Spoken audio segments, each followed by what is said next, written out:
અરવલ્લીથી સમાચાર મળી રહ્યા છે। બામણવાડમાં ઘઉંના ખેતરમાં આગ લાગી છે। મોડાસાના બામણવાડમાં ખેતરમાં આગ લાગી હોવાની જાણકારી છે।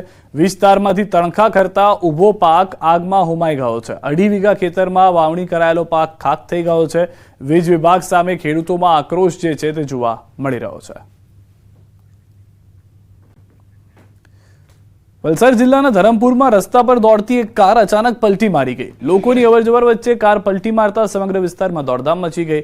જોકે સદનસીબે આ ઘટનામાં કોઈ જાનહાની થઈ ન હતી। કાર પલટવાની આ સમગ્ર ઘટના સીસીટીવી કેમેરામાં કેદ થઈ ગઈ હતી।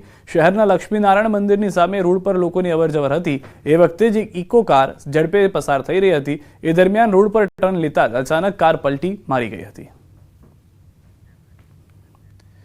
સાબરકાંઠાથી સમાચાર। બેફામ રફતારનો કહેર યથાવત છે। હિંમતનગરમાં ગમખ્વાર અકસ્માત। બેફામ કાર ચાલકે રાહદારીને અડફેટે લીધા છે। અકસ્માતના હચમચાવનારા સીસીટીવી સામે આવ્યા છે। ઉદયપુર નેશનલ હાઈવે પરની ઘટના છે। 70 વર્ષીય વૃદ્ધનું ઘટના સ્થળે મોત થયું છે।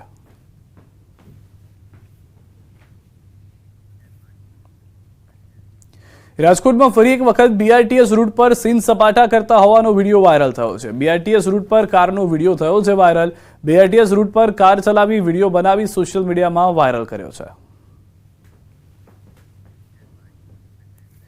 77 વર્ષીય સિક્યુરિટી ગાર્ડને નિર્દયતાથી માર મારવામાં આવ્યો છે। સુરતના રાંદેર વિસ્તારનો બનાવ છે। સીસીટીવીમાં કેદ પાર્કિંગમાં લઘુશંકા કરવાની ના પાડતા માર માર્યો છે।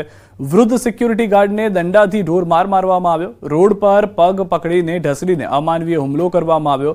વૃદ્ધ સિક્યુરિટી ગાર્ડને માર મારી જતો રહ્યો છે શખ્સ। વિડીયો બાબતે રાંદેર પોલીસે તપાસ આરંભી છે।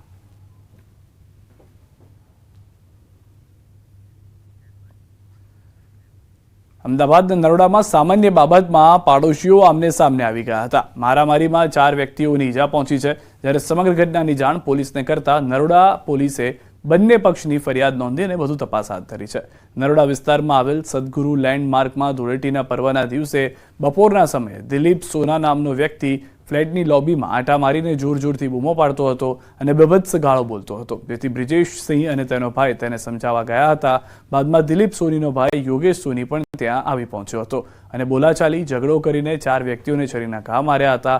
જે બાબતે તેમણે પોલીસ ફરિયાદ નોંધાવી હતી। તો બીજી તરફ દિલીપ સોનીના પત્નીએ પણ બ્રિજેશસિંહ ચાવડા અને દેવેન્દ્રસિંહ ચાવડા વિરુદ્ધમાં પોલીસ ફરિયાદ નોંધાવી છે।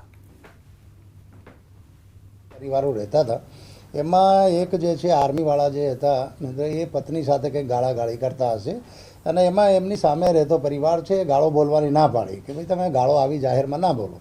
એને લઈને બંને વચ્ચે માથાકૂટ થઈ અને એના લીધે સમગ્ર બનાવ બનેલો છે। આપણે તાત્કાલિક આમાં જે છે આર્મીવાળો જે છે